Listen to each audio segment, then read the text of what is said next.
There are four basic themes of this book. Or I should say there are four key takeaways. One is the ability to separate the concept of the self from the voice that runs in our head. Most of the time we say, yeah, I'm talking to myself, or all these, I have all these voices in my head. Who's the voice? It's me. And I don't know how deeply I want to dive into this, because I think conceptually it can be a little bit challenging. And I remember years ago when this first came out, a lot of people would say, yeah, he lost me after the first 3 chapters, so I put it down and I didn't pick it back up. In the first couple of chapters, he's really attempting to help you understand that we are not the mind in our head. We are an observer to the thinking in our head. Essentially, we are our souls, and our souls aren't human. The body is human. And see, when we try to go around it, it tends to pull away from some of the messages. But if you can really understand that what's happening in here isn't the core of you, it is the chatter that is created from what we've learned as a result of being human, right? But at the core of us, the core is the most authentic version of your soul. The core can separate from and kind of observe in third person. And I talk about this, and I'm dog sitting, so that might happen. I talk about this quite a bit and I've talked about it in my lives, this idea that sometimes it's really helpful to think of yourself in third person. So we can just kind of leave it at that, observe as if you aren't you.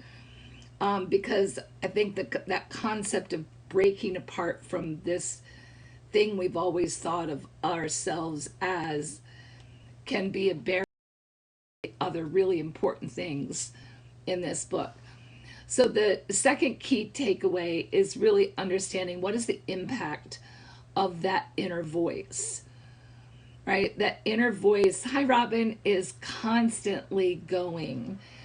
And if you have any kind of anxiety, or if you recognize that there's an inner dialogue happening in your mind, you're probably not aware of how pervasive it is. But I want to make sure that you know, if you think that you have anxiety and your inner voice doesn't shut off, for those of you who don't think that you have that, we definitely do, but it's like 400 times worse for somebody who has anxiety.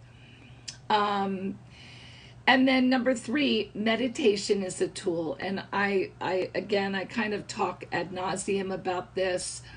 Hey, Robin, that's right. I hope you are feeling better, and I'm glad you're here. Meditation is a way to see that authentic part of you, to see inside of yourself. And we'll talk more about it, because I always get questions about meditation.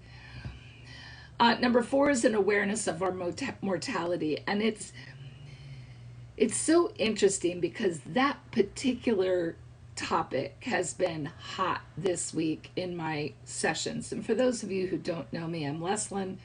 I'm a therapist, and essentially a way of giving back. And tonight in particular, I am discussing An Untethered Soul, which is a pretty powerful self-help book. So if you need to, get a pencil and paper, or pen and paper, because I hope to really outline some key elements from this book, and I know that they can help. And then lastly, in the last couple of chapters, he talks about happiness as a choice. And This is always a bone of contention for people who struggle with depression. And he's not the only person to say this. I think part of what happens is depression really interrupts our ability to see choices. And so, hi, Holly. And so we don't feel, we can't kind of get to that space where happiness is a choice. And so, in a really good job of kind of creating this funnel. And the idea is to develop an understanding of some kind of these core components before he gets down into some of the nitty gritty. But I just want to reiterate for those anybody who's stepping in the beginning, that if we try to step back and to really maybe oversimplify it a little bit, think about what happens in your head as another part of you. And for those of you who were here last week when I picked up the pencils and I was talking about all the parts, there were several places in the book where he talked about well, he didn't literally talk about parts from an IFS perspective, but he talked about that part of you. And if you think about what happens in your head, that's the part of you that,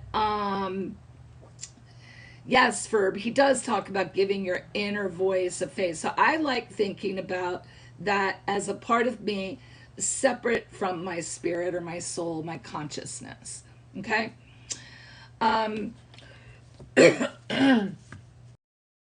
Next note. Here we go. So I have lots of things highlighted and marked. And I hope you guys did too. I'm going to actually jump right into, oh no, I'm going to talk about this first. I didn't have my highlighter when I did this. Okay. I'm going to read it and then I'm going to talk about it. To attain true inner freedom, you must be able to objectively watch your problems instead of being lost in them.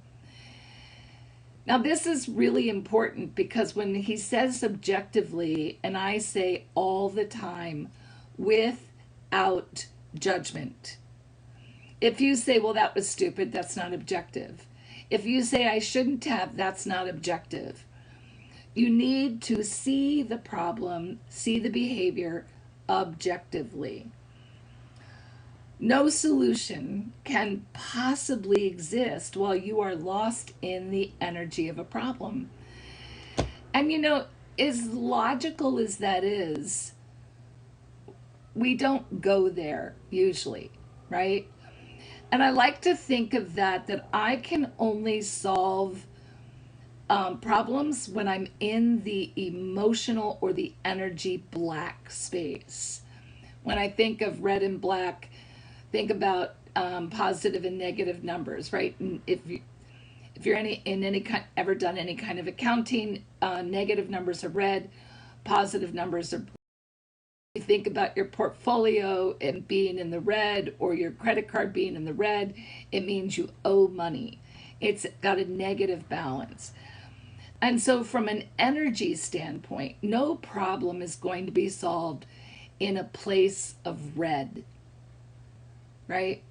I have a video that went quasi-viral a year, 2 years ago, where I talked about if somebody is getting defensive, they have stopped listening.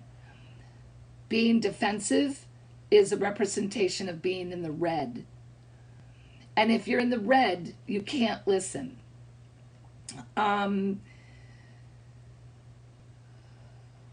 Everybody knows you can't deal well with a situation if you're getting anxious, scared, or angry about it, right? The first problem you have to deal with is your own reaction. And this is so critical because we're constantly telling people what they have to do for me to feel better. But what has to happen is I have to get out of the red and I have to take responsibility for my reaction. All right. Next.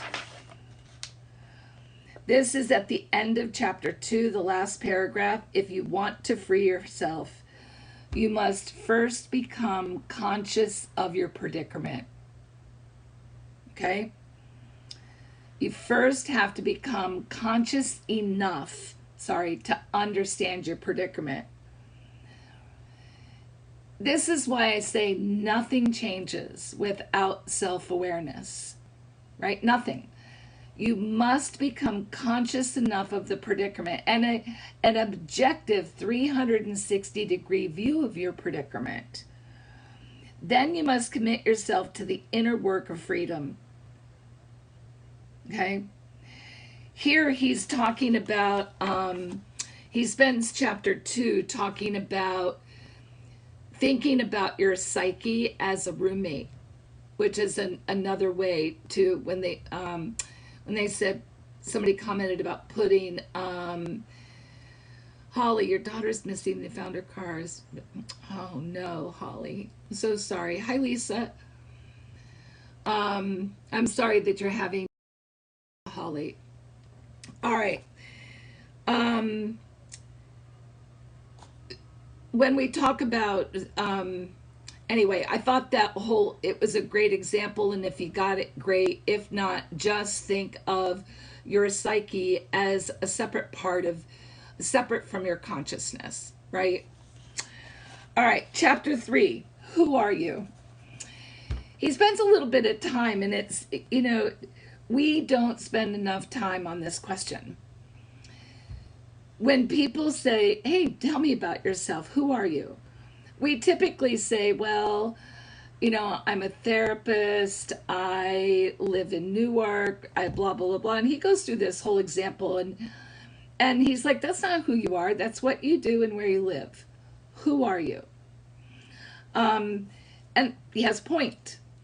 And I think we have to learn how to think about who we are. Now, if you've been at my retreat, or for people who come to my retreat, I really talk about that. The retreat is called This Is Me. And that's right, Lisa. You are not the things you do. I mean, technically, you're not even male or female, right? You are the consciousness that inhabits this.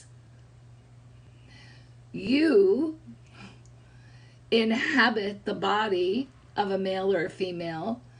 You have, let's say, you are attached to a personality that has acted in fear a lot, or who has these defense mechanisms, but that's the personality. It's not technically you, right? You are souls with bodies, not bodies with souls. Exactly. All right, moving on. And I'm going to jump right into chapter 5. Oh, there was something else I wrote down here. Oh, I guess that's not. All right, chapter 5.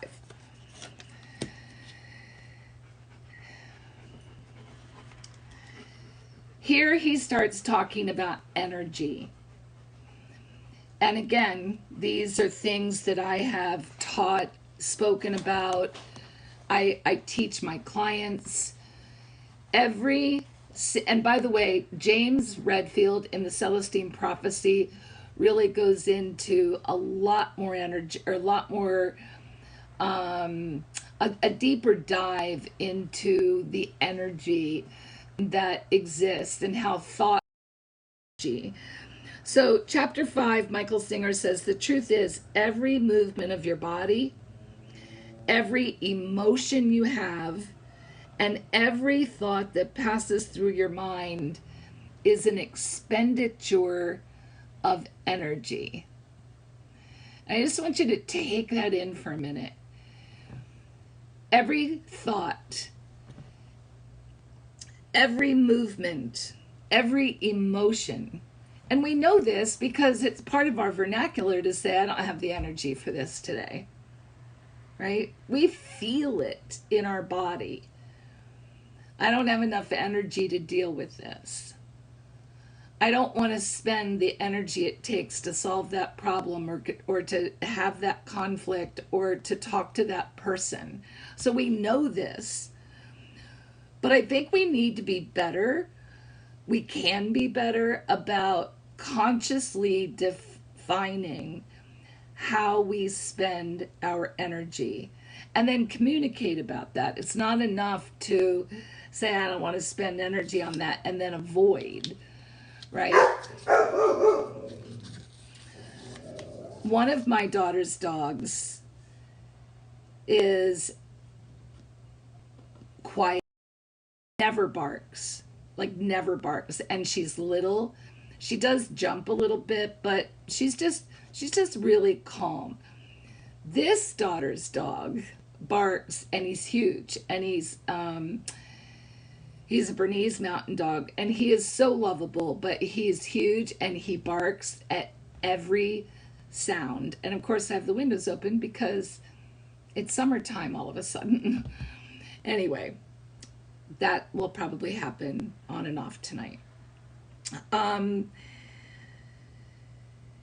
And he's like, the same ways that physics tells us that things that happen out in the outer world require energy, so too does everything that happens inside of us, right? It requires an expenditure of energy. And so even if you raise your consciousness just a little bit to start feeling the energy cost of rumination.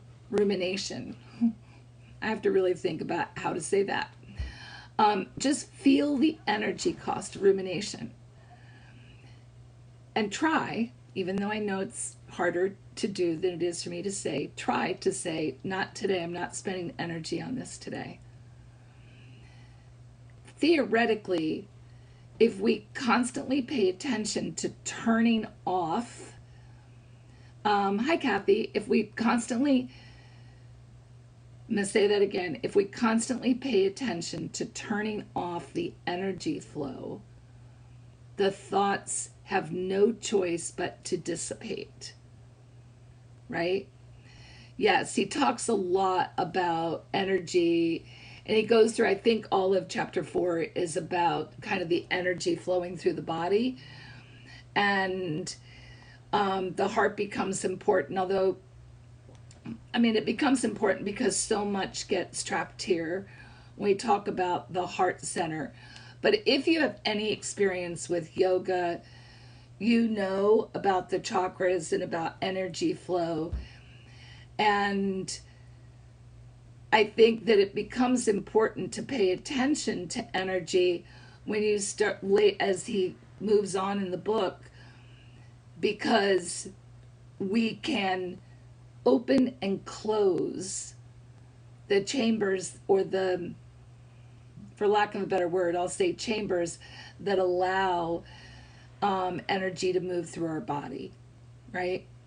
So if you know anything about the chakra system, we'll say each of those are, we'll say dams that have gates that when you're healthy, those gates stay open and they allow the energy to move freely through your body. All right, and we'll keep talking about that. I think that's important to hear because it relates to other things going forward. All right. I think he does a really good job of giving descriptions and telling stories. He talks about, this is where he talks about the heart and how it controls the energy flow by opening and closing. Now, what does it mean to close your heart? This is where I think there's brilliance in this book and something for everybody to really pay attention to. And I'm keeping the discussion simple on purpose, because in order to get into the Netherlands of the book, there has to be I think there needs to be more of a basis. So if you have a question, I'm happy to try to talk about it, but otherwise, just in the discussion, I'm going to kind of sit here. And Robin, yeah, that's actually chapter 6, so it was a chapter ahead of where I was.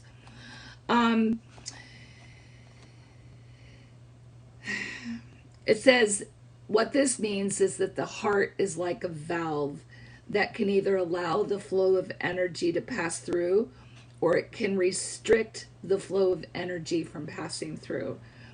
If you observe your heart, you know very well what it feels like when energy is freely moving and what it feels like when it's closed.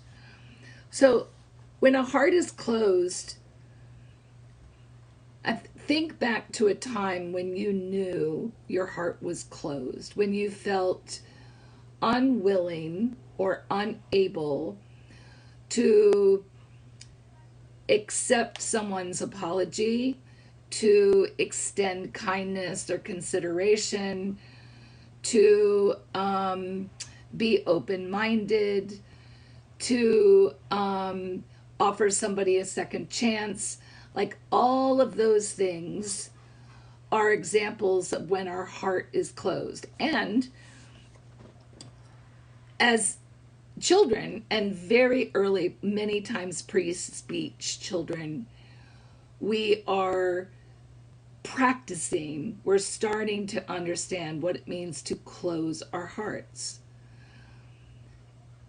And again, I think he does a really good job of talking about this. I think when,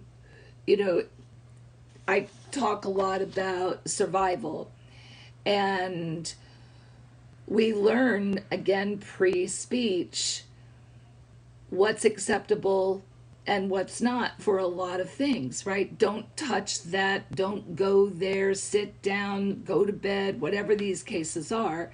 And depending on our caregiver's reactions, we're going to very quickly start creating defense mechanisms. And a defense mechanism is closing the valve, right? It's almost like you can think of it as a fort.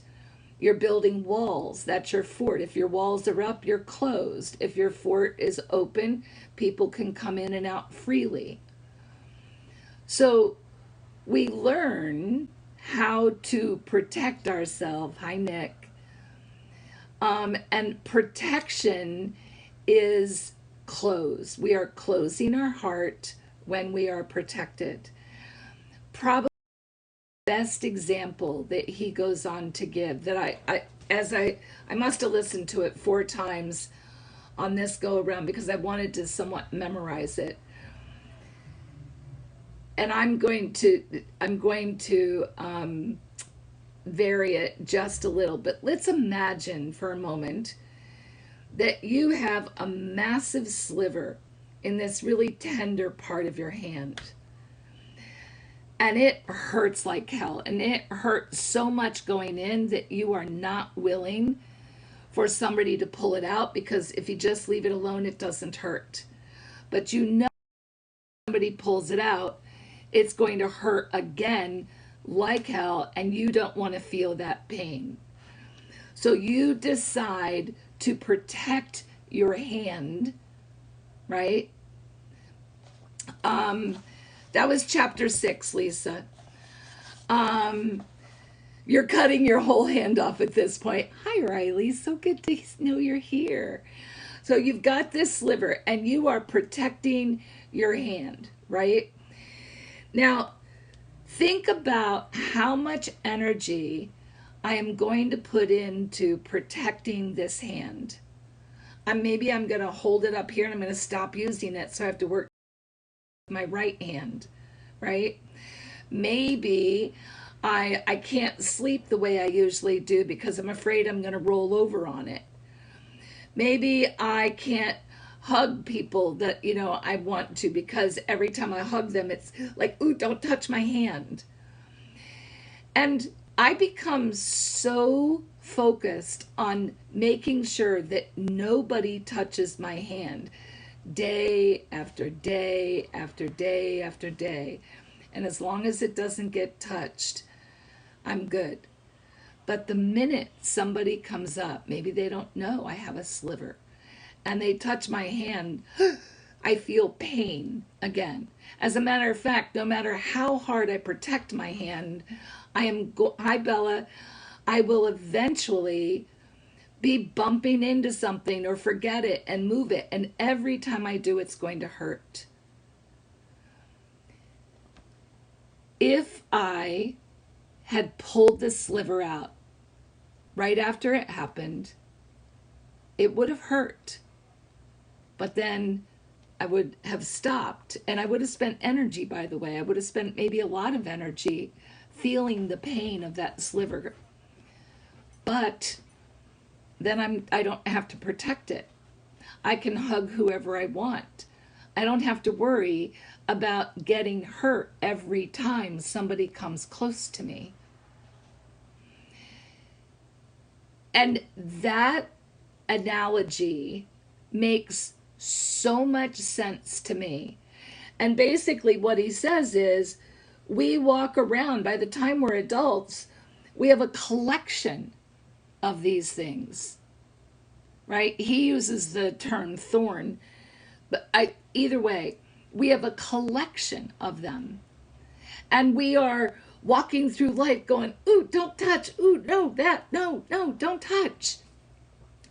Because we haven't been to have those thorns or this sliver removed. We weren't willing to feel the pain of the removal, and so we expend all this energy protecting all of these slivers.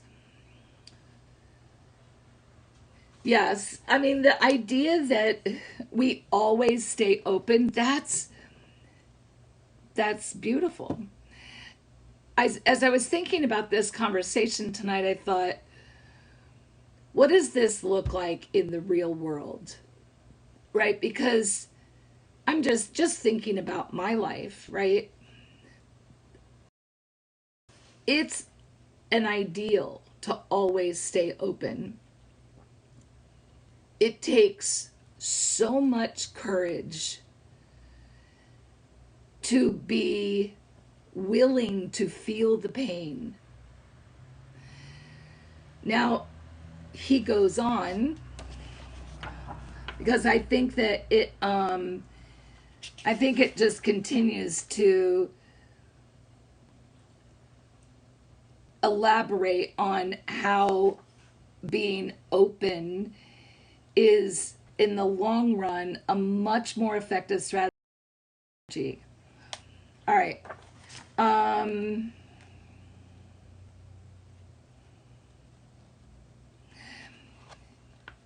When we can pull that out and we can stay open, our energy flows freely.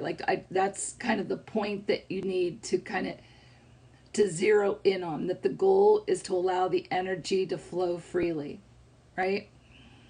All right, chapter 7, transcending the tendency to close.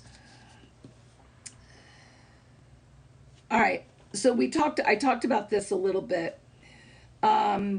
During the eons, the many years of evolution, from the simplest of living forms to the most complex, so that means all organisms, there has always been the day-to-day struggle to protect oneself. The whole concept of survival, and it's literally the genes are programmed, the nucleus of genes. Hey, by the way, Riley, congratulations, girl. I shared your graduation with all of your Tilt fam on our call last week. I know you're going to do so many amazing things in grad school and beyond. I just wanted to say congratulations. So this is where this is chapter 7. This is where he goes into just the propensity of what it means to protect yourself, the reason that we run away, right? And he's several pages to do this. All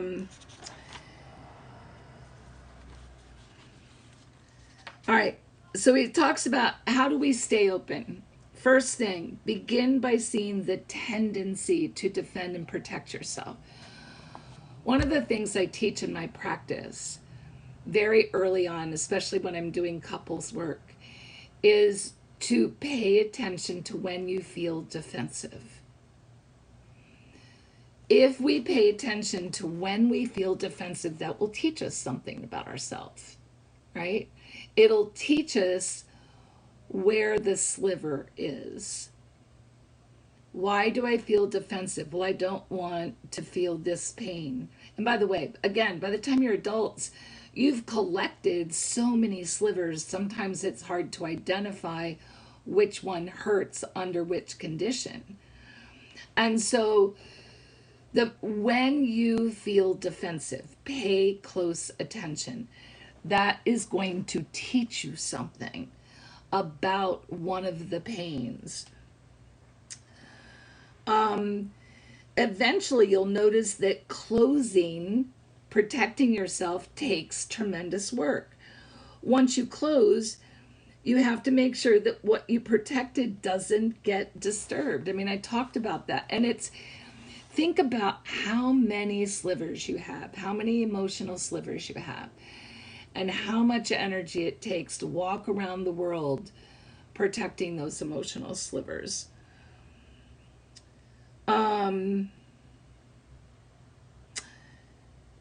The alternative is to, let's see, you carry the task the rest of your life. Like if you don't pull out those slivers, you will spend the rest of your life accumulating and protecting those slivers. Just think about that for a minute. Think about what that is going to do to you physically and emotionally over time. Right?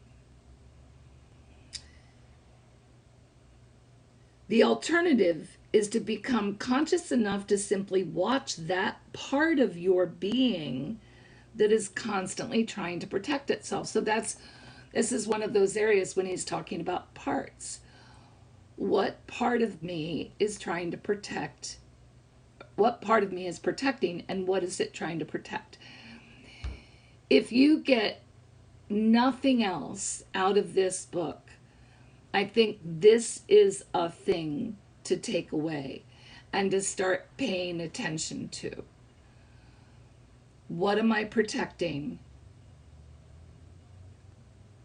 What cost is there to protecting this?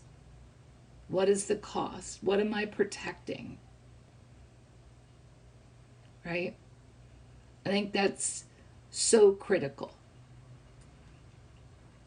So interesting because in 2 sessions today,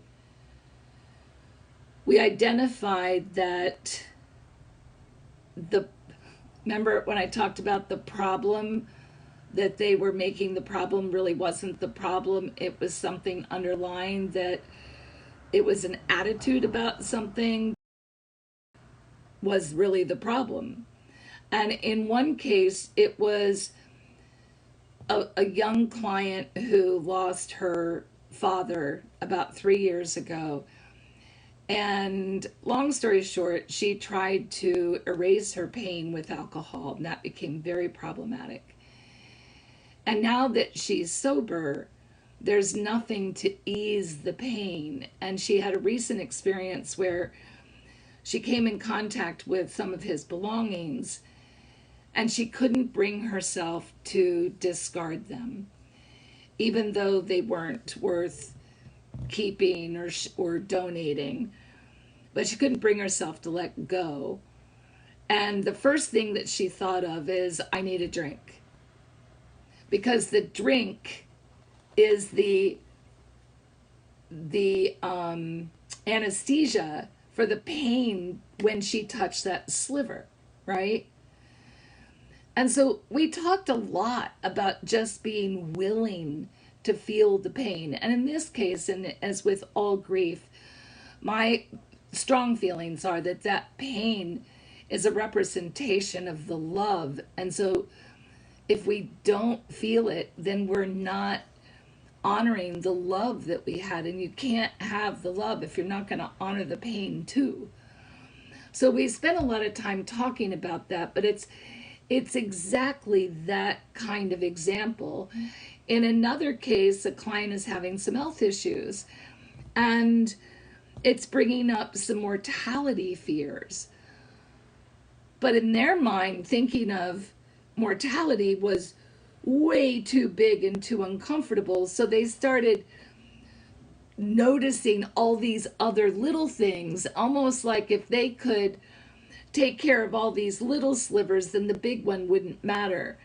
But the minute I kind of got clued into this, and I said, wait a minute, does this have something to do with like facing your mortality and what that might be looking at? And they got very emotional, and then we could do something.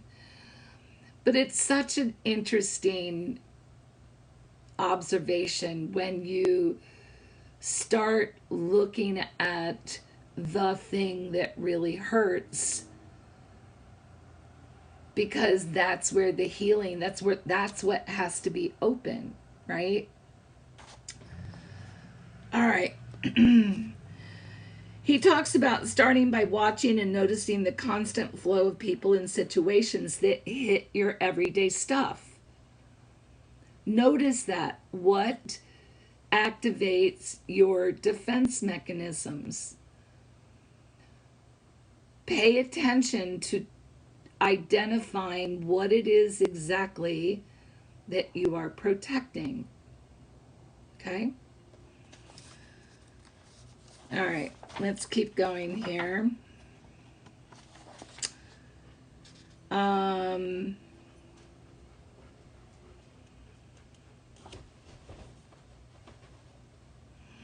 All right, he continues to talk about energy and the free flow of energy. So then chapter 8, let go now or fall. I love the title of that. In the second paragraph, he says, people don't understand that fear is just a thing. That's all it is. It's just a thing. It's just another thing in the universe that you are capable of experiencing. Remember, fear, even fear, has absolutely no impact or value to you until you give it value or meaning. Okay? It technically doesn't exist until you hold it and acknowledge it. It's just a thing. You can do one of two things with fear. You can recognize that you have it and work to release it, or you can recognize that you have it, or you can keep it and try to hide from it. Now, this is the second big takeaway. If you're only going to take away a couple of specific concepts, when fear is present, you have two choices. One, you acknowledge it and work with it, or two, you hide from it. Just let that soak in. You don't have to actually make a comment, but raise your hand for yourself if you are hiding from your fear. Just raise your hand and acknowledge it or be aware of it.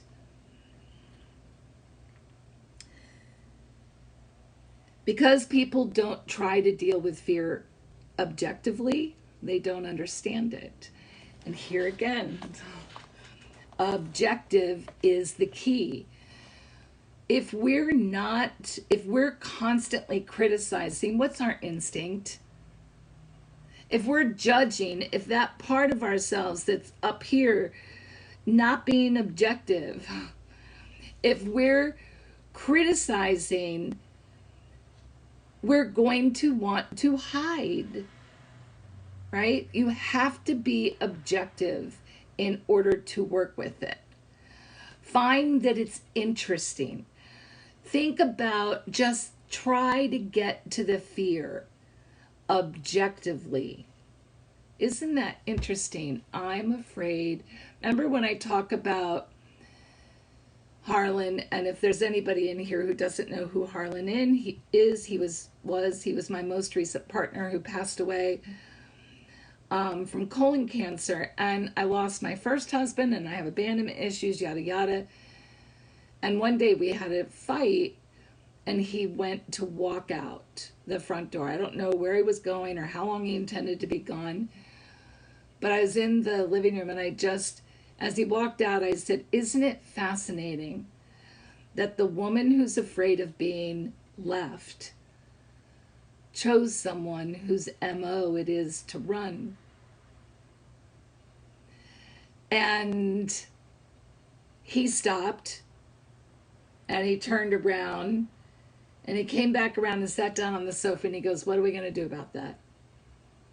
Which was such a perfect way to be objective, right? Such a great way to be objective, to see your fear and work with it, process it. And hi, Penny. And two, I don't know what you mean by both, but I think I want to at least say that I think we can do both, because I think many of us are willing to see and process lesser fears. So the goal is try to objectively identify the fears that you are inclined to hide from. Okay?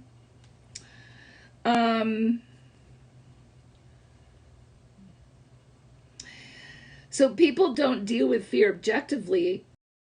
Because people don't deal with fear objectively, they don't understand it.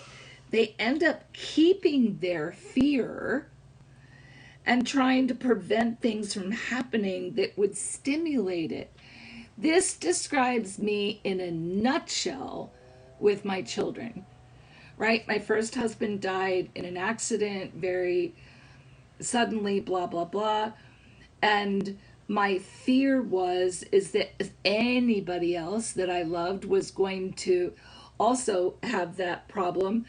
And so I spent 30 years trying to protect my children so that I wouldn't be afraid. And I've talked about this very openly on this platform, at least in my lives, for a long time. And I hope that part of that has helped you kind of see yourself when you recognize what you're afraid of. Start paying attention to how you protect yourself against feeling the fear, right? Another way I can tell you that, this is more of a belief, but it's got to be attached to a fear if I really dug into it. But I have this belief that people who say they'll take care of me don't really, and that's that's the abandonment from my childhood. But even that, right? A fear that I can't, maybe this is it, the fear that I can't count on you to take care of me infiltrates the relationships that I have with almost everybody, especially my kids. Although it's not their job to take care of me, there are times when they say, Mom, I'll do that for you, but I don't let them because I don't trust them to follow through or do that, right? Isolation and avoidance. You have a fear of avoidance, or a fear of isolation, and so you avoid. And thanks for being vulnerable enough to pop that up there, Stacy. Um, and I thought this was really profound too. We go through life attempting to create safety and control by defining how you need to live your life so that I'm okay. Think about that. I've done that with my kids. I don't do it anymore because I've really recognized it in the last few years, but just think about that, right?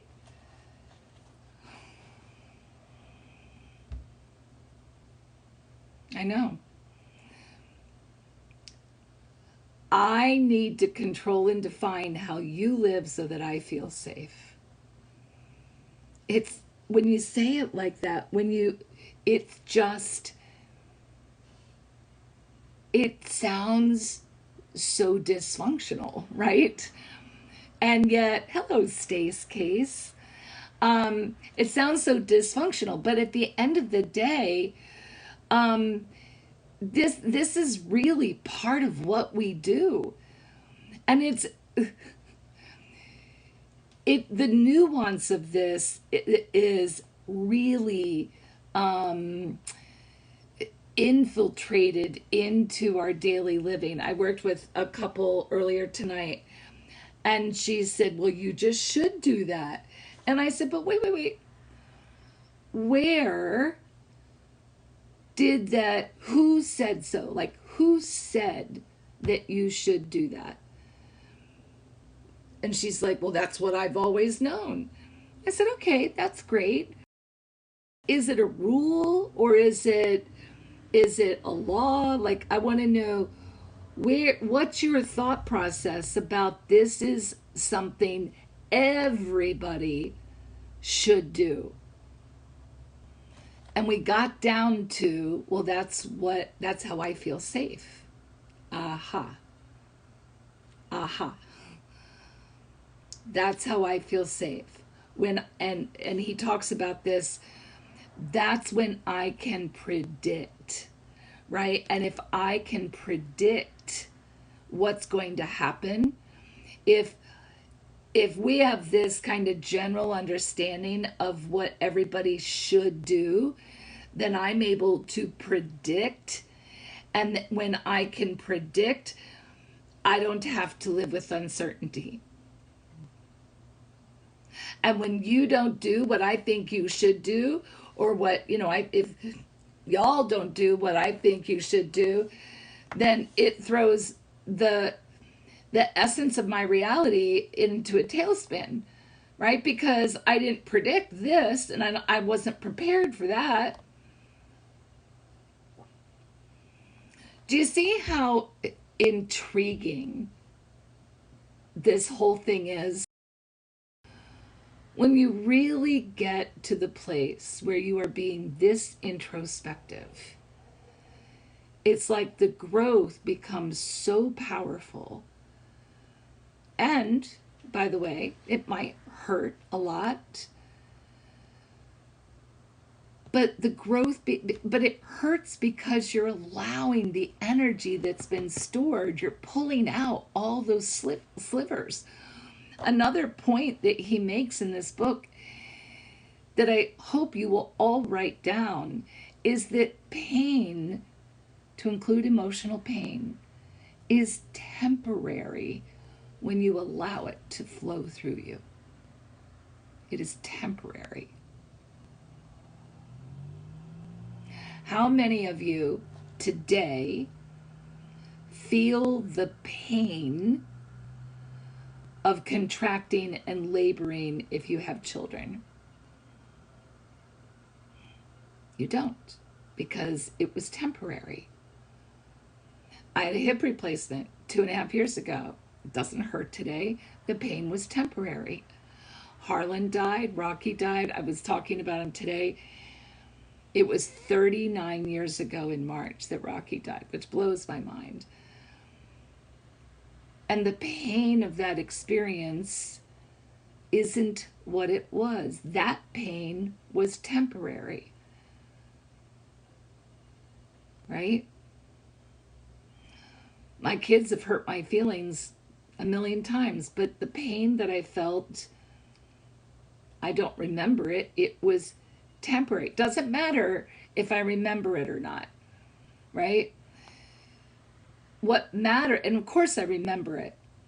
As a matter of fact, when technically Harlan was my third partner, was diagnosed, I instantly felt panicked because I remembered the pain of losing Rocky. But you know what I did? I allowed it to be there. I did not hide from it. I allowed it to be there. I knew it was going to hurt. I accepted that it was going to hurt. I couldn't do anything to change it. And so I could either acknowledge it and work with it, or I could hide from it. Right? Hence the sit with your pain. And it's not necessarily I think some people say sit and hold it and offer it compassion, but you don't even have to do that. What we want to do with it is we want to see it and say, okay, go ahead, take the journey. Maybe you cry, maybe you scream, maybe you go for a run, but you accept it in and you invite it to move through you. Okay? Acknowledge it and allow it to move through you. This is where I believe visualization becomes incredibly helpful. One of the analogies that I used with somebody earlier today was to imagine that you are standing in the shower and the pain is raining on you and it's just headed down to the drain. And she said, this was the woman was talking about grief, and she said, well, maybe when I feel that intense grief, I can just go take a shower and that will help me. And I said, maybe it will. But you could also imagine you're getting slimed. It's landed on you and you're going to allow it to just move through you. Okay?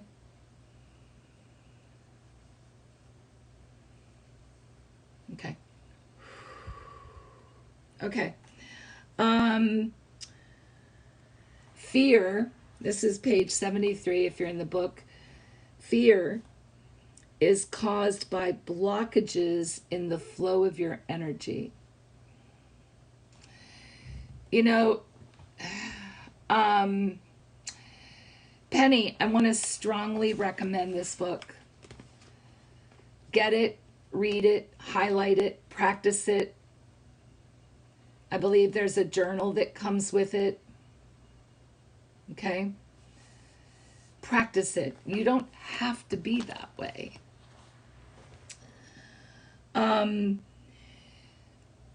When it talks about fear is caused by blockages in the flow of energy, this is one of those things where I think about how to conceptualize this in the real world, right? It should be pinned, but it's The Untethered Soul by Michael Singer.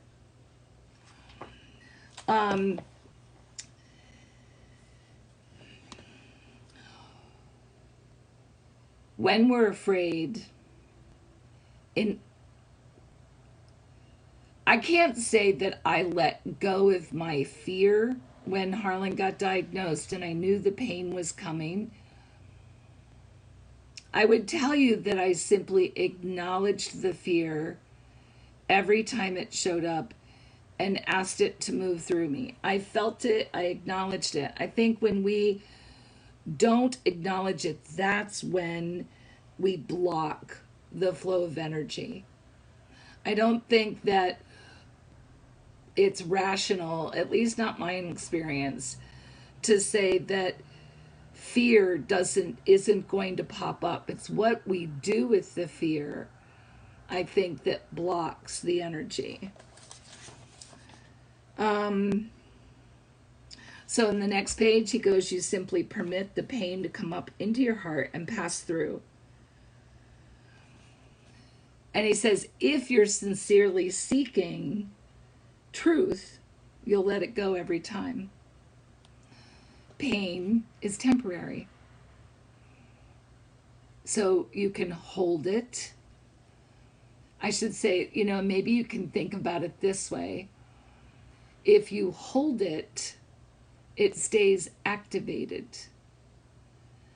But if I allow it to pass through, it does, right? Yes, when you live with chronic fear, it's hard not to allow it to become embedded part of you. Absolutely. And listen, I totally respect where every person is on their journey. As I say a lot, my journey is 25 years old or more. And I've talked about this and read these books. And so you're on a journey. Just because you read this book doesn't mean you're going to get it. I read this when it came out in 2007 or 8. And reading it again and having gone through all the things I've been through since then, I'm like, oh, right. I mean, I did that, but now I realize I could have even been better at it, right? So please be patient with yourselves and continue to study and continue to practice. When the fear comes, and realize that if I hold on to it, it's going to continue to hurt. So I'm going to let go of it, and I'm going to just allow it to move through my body like water dripping off me. It might flow right back up, by the way. It might circulate right back over you a second later. But you keep doing that, and eventually the pump gets tired, or it runs out, or whatever analogy you want to use. No. Totally. I know, Stacy. And I think it's really important to continue just doing it. I didn't take that as defensive at all. I think it's just a simple truth, right? Okay. Oh my gosh. See, I could talk about this stuff really forever. He talks about removing the inner thorn. I'm on chapter 9. In order to grow, listen to this, because this was like, in order to grow, you must give up the struggle to remain the same. Let's think about that. You must give up the struggle to remain the same and learn to embrace change. And part of what that means is you must give up the struggle to keep protecting all of these slivers that you have. You need to give up the struggle.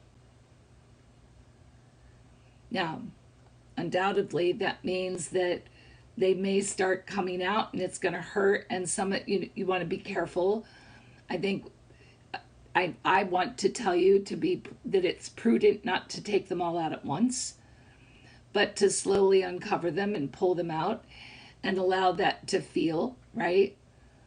Allow yourself to feel it and to let it pass through you.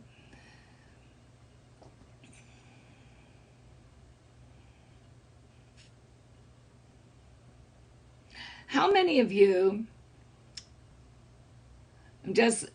sometimes when these things pop into my head, I feel like they're here because somebody will relate to them. How many of you, isn't change hard for everyone? Actually, Penny, I don't think everyone is the accurate word. I think change is hard and harder for some people. But I also think that there are a lot of people who are very adaptable to change.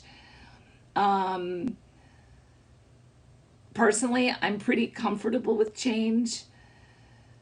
Most of the time, there are some areas where change can be challenging.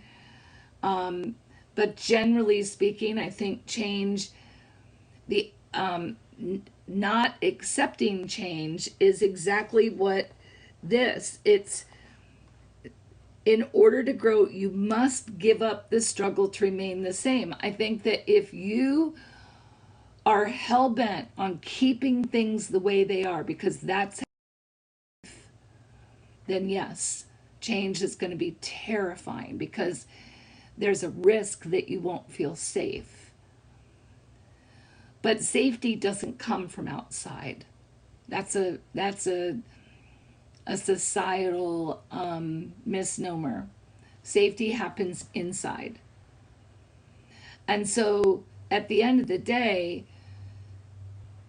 your capacity for safety will exist regardless of the circumstances because it happens in here, right?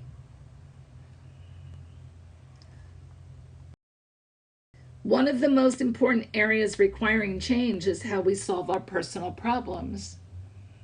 So here we're talking about I've got to stop holding them and I've got to start releasing them. That's a huge change. Yeah, I understand that. I understand that, Lisa. I think the best example I can give you is Viktor Frankl. And if you haven't read Man's Search for Meaning, here comes my puzzle piece. All right. If you haven't read Man's Search for Meaning, that's the best explanation of safety is not necessarily outside. Emotional safety, right? Of course, physical safety is, but emotional safety happens in here. Um, it's I hear these things in my head. There's a part of me talking, and the part of me that's talking says, "What are you saying, Leslin? Are you saying that a woman who's being abused, in order to feel safe, just has to disassociate and go in her head?" Um, and the short answer is kinda, but not only that, right? It's also getting yourself to physical safety. It's also doing the other work that says, um, getting to another place where I'm going to actually be physically safe. Because if I'm physically safe, then it's pretty easy to say the emotional safety is just a consequence of all the things in my head. Um, I just had another thought. Physically safe, emotional safety. I lost it. All right, let's keep going because it's already almost 10 after. All right. Okay, here he's talking again about the thorn, right? The sliver. He said, let's begin with the first choice and explore how it affects your life. If you decide you have to keep things from touching this sliver, your entire life is going to be spent on that. If you want to go for a walk in the woods, you have to thin out the branches to make sure you don't brush against the sliver, blah, blah, blah, blah. So now you have an entire life. Year after year after year, you do this. And now you have an entire life that is built around the sliver. and you're proud of it. You're walking around going, look how good, look how great I've been protecting this. Look how great I've been doing that, right? You keep the woods thinned out. You wear apparatuses to bed at night. But now you have a new problem. Everything in your life has to accommodate this thing that you've chosen to protect. If you fall in love, you can't get hugged. And he goes into a whole metaphor here. And every time you come in, you have a problem that's kind of in opposition to this, you create a new solution. And it gets more and more and more and more complicated, right? If I would just take out the damn sliver, all of those things go away.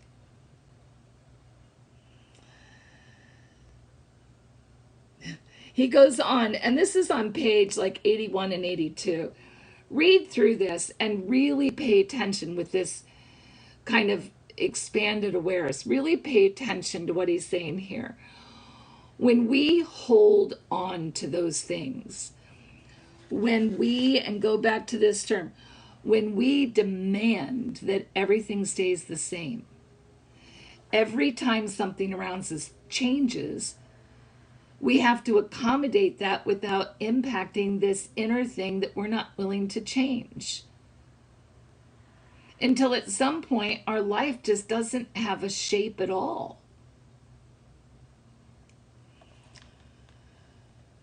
It turns out that the life you've spent protecting yourself from the problem becomes a perfect reflection of the problem itself. You didn't solve anything. You thought that you would solve the pain by just holding your hand close to you and not letting anybody protect this.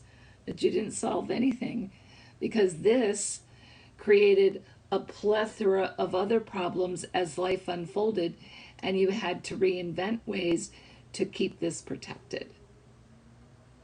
Now imagine that there are dozens, if not hundreds, of slivers that you are running around the world trying to protect. Attempts to protect yourself from the problem ends up running your life.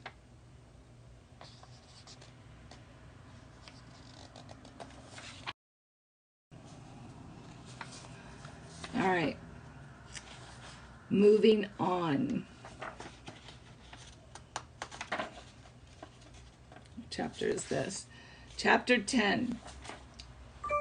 I'm only like halfway through the book.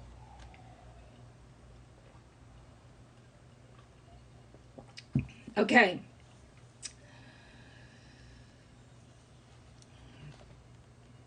I'm on page 91.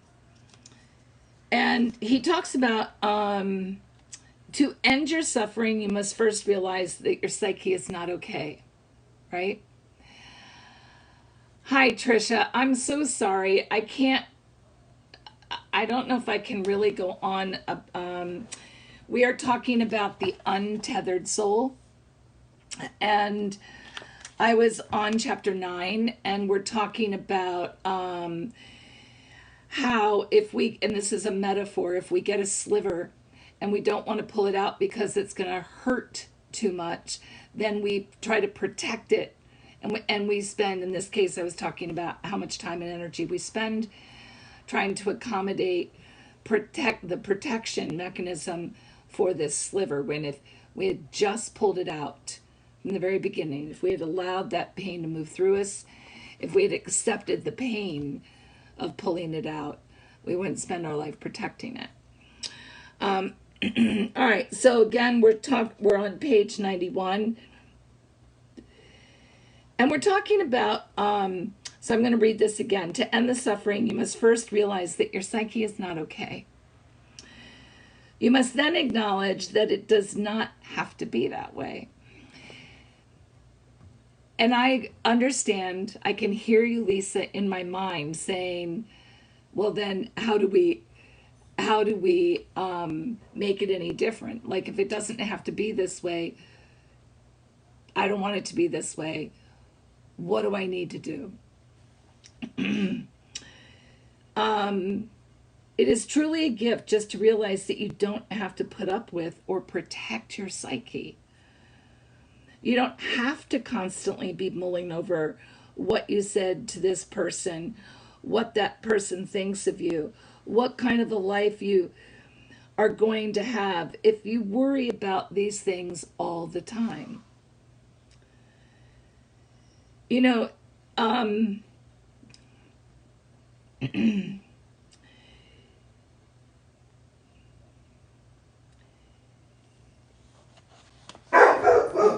one of the things that he's trying to talk about here is that, Brewer, one of the things he's trying to talk about here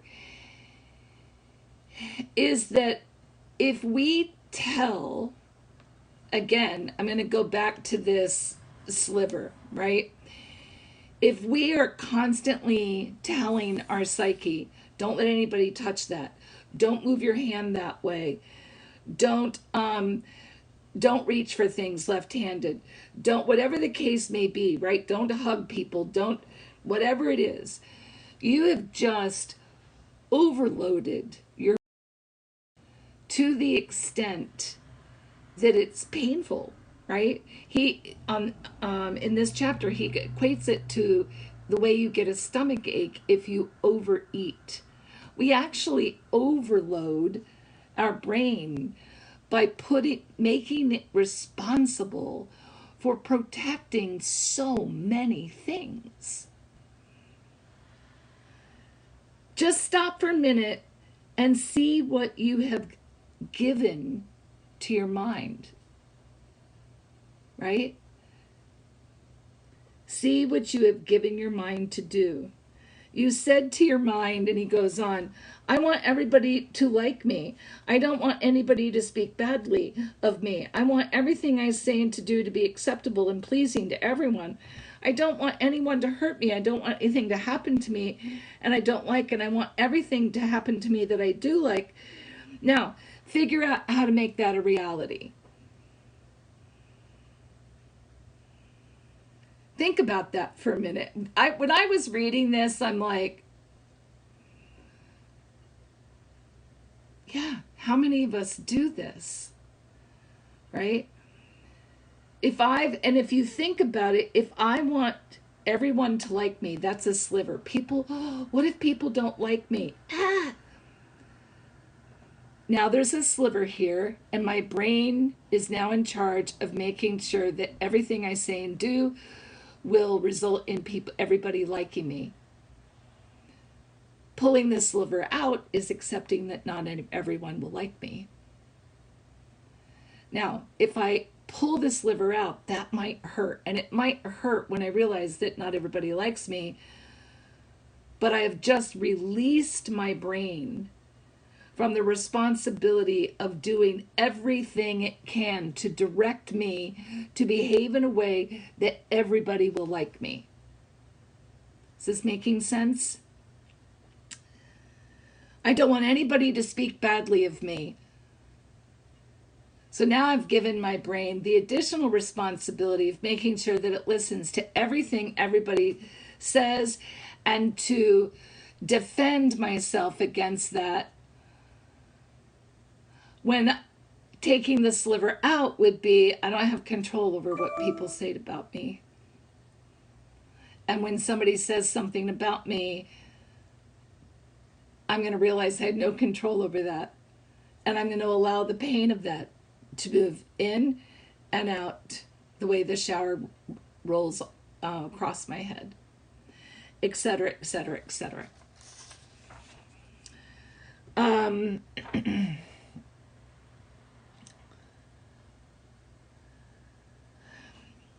So on the next page, and this might answer a couple of the questions that you're talking about. The mind makes up external situations that might make things uncomfortable, right? the what if. The what if Jamie doesn't like me? What if I put a post up and people say really raunchy things to me?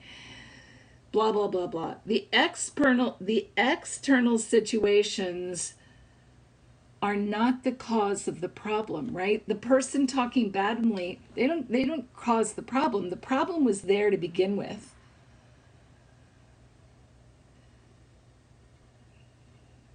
I think I just lost the rationale behind my example. He talks about this. If you feel loneliness and insufficiency within your heart, if you feel it, it's not because you haven't found a special relationship. You tell yourself that to justify it. But that's not what caused the problem. The relationship that you're in search of is your attempt to solve the problem. All you're doing is trying to see if the relationship will appease your inner disturbance. This is when, I guess last week I was talking about Pirates of the Caribbean, where he was talking about the problem's not the problem is your attitude about the problem. And again, I want to encourage you, this is page 93. I want to encourage you to look at it, read it, reread it until you understand it. All right, I want to keep going. Chapter 11.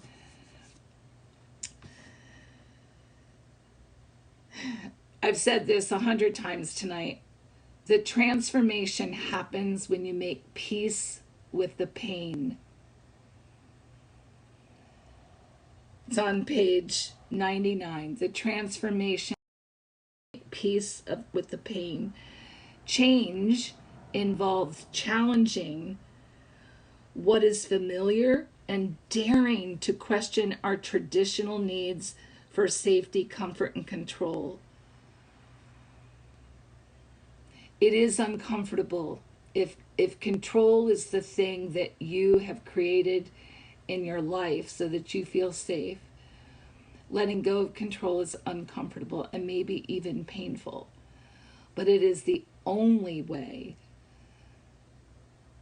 for peace. It's the only path to peace. Continuing to control keeps you locked in the same cycle. Really important to understand that.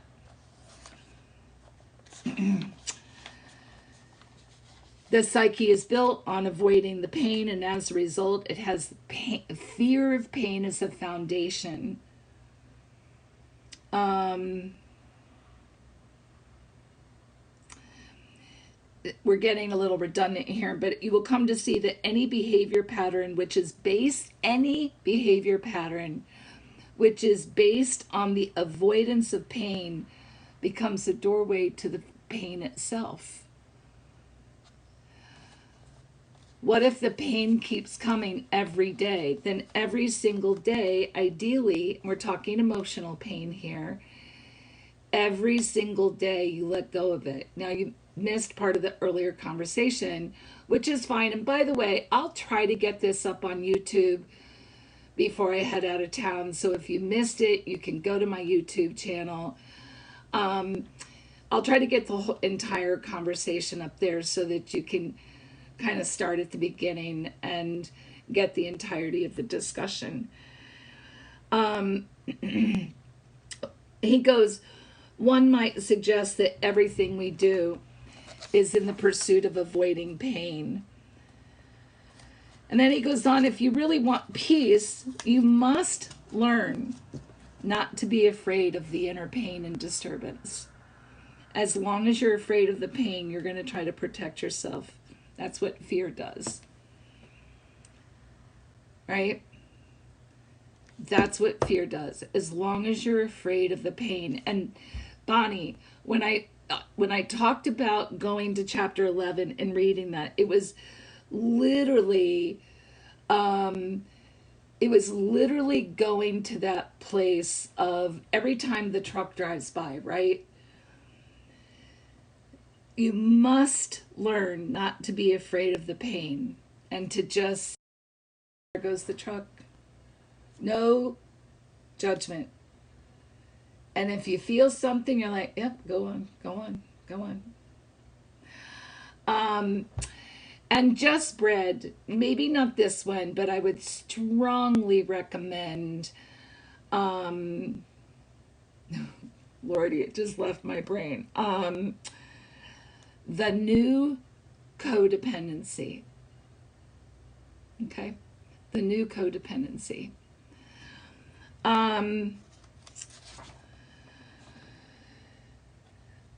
When you feel pain, try to remember it's just energy. That's all it is. It's just energy. And if you can remember that, this is just energy. I'm just going to let it flow in, around, and out of me. It's nothing more. Sometimes I think I've talked in the past about doing a mindful meditation where I take white light energy and I try to displace the ugly, thick, dark energy by filling myself with white energy. And as it comes in, it just displaces and pushes out any dark energy that's been accumulated. And there was a time when I was doing that a couple times a day because that's how dark I felt my energy was.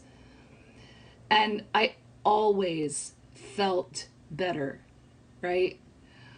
Was I a fearful person prior? Do I feel peaceful? Yes, I believe that I parented my children from a place of fear. And yes, I'm incredibly more peaceful today, but it's taken a ton of persistent and consistent energy, reading, talking, writing, journaling, practicing.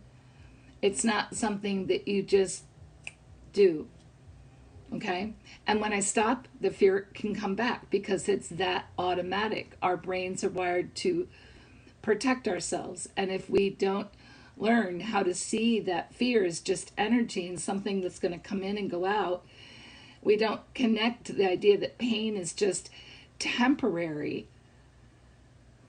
If we don't recognize when we close and when we block the energy flow, then we fall right back into those old habits. If you close around the pain and stop it from passing through you, it will stay in you. Do you hear that? If you close around the pain and stop it from passing through you, it will stay in you. There's a fair amount of correlational evidence to suggest that autoimmune diseases, fibromyalgia, and those kinds of illnesses, some cancers even potentially, are caused by pain that is trapped in our bodies. So, with that in mind, you guys, the last couple of chapters, there's just a couple of things that I put highlighted. And I think this is interesting.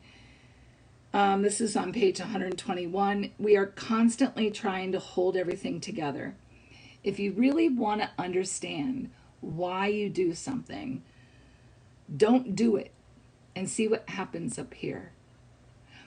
Sometimes I talk about making my bed and how I did that so rotely for so many years. And then after Harlan died especially, I stopped making my bed, and guess what? Nothing happened. Nothing happened. And so all of a sudden, there was this like reality like, I guess I don't have to make my bed. Same thing that happened with dishes in the sink. Now, as long as they're below the level of the edge of the sink and I can't see them, nothing happens. If they if too many dishes get in the sink, then I get a little anxious, and I don't like that feeling of being anxious, so I'll go do the dishes. But this idea that the things we don't need to hold on to, we don't ever test that, right? And I love this idea. If you want to see why you do things, don't do it. See what happens. It's the same thing like I have this, I just have this, I know exactly what it's tied to. I don't want to be judged.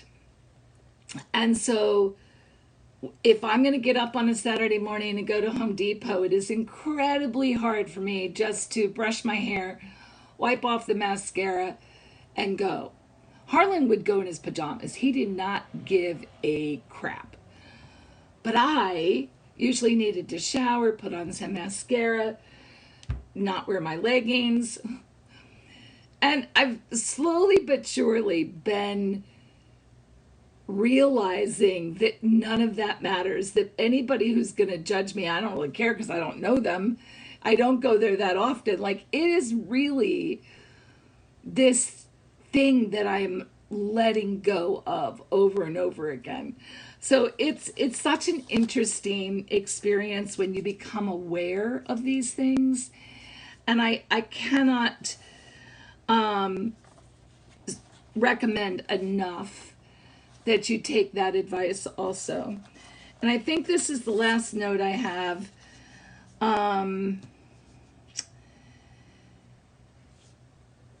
He said, how long have you been hiding in there, struggling to keep it all together? Anytime anything goes wrong in the protective model you built about yourself. And that's, he does go into quite a bit of detail about how we have built a facade of protection, right? That we think is solid. We experience it as solid, but in reality, it's just a figment of our imagination. If it was real, it would be the same for everyone, right? But it's a figment of our imagination, this protective thing that we built, that we spend so much time, so much energy engaged in. It's just a facade. And so he talks about, we've all attempted to build solidity where there is none, because we can't actually have, the facade isn't real. And we're so disappointed. My light goes out at 10:30. We're so disappointed when we realize that what we built isn't protecting us, and what we build isn't protecting us forever because it's not real. So there's a little bit more to that, but I hope that this was meaningful to you in some way.